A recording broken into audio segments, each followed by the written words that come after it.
আসার পরে আমরা পুলিশরা আস্তে আস্তে আস্তে আস্তে এই পর্যন্ত চলে আসছে, হলপাড়া পর্যন্ত চলে আসছে। আমরা এখানে এক কোনায় পড়ে গেছি, হলপাড়ায় আমরা এখানে আসছি, এখান পর্যন্ত পুলিশ।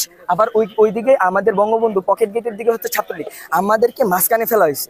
তো আমরা এরকম একটা পরিস্থিতিতে আছি, আমরা বুঝতে পারতেছি আমাদের সাথে যেগুলো ঘটতেছে।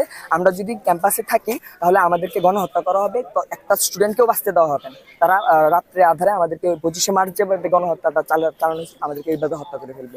এই জন্য আমি ব্যক্তিগতভাবে বলছি, আমি এই ক্যাম্পাসে নিরাপদ না।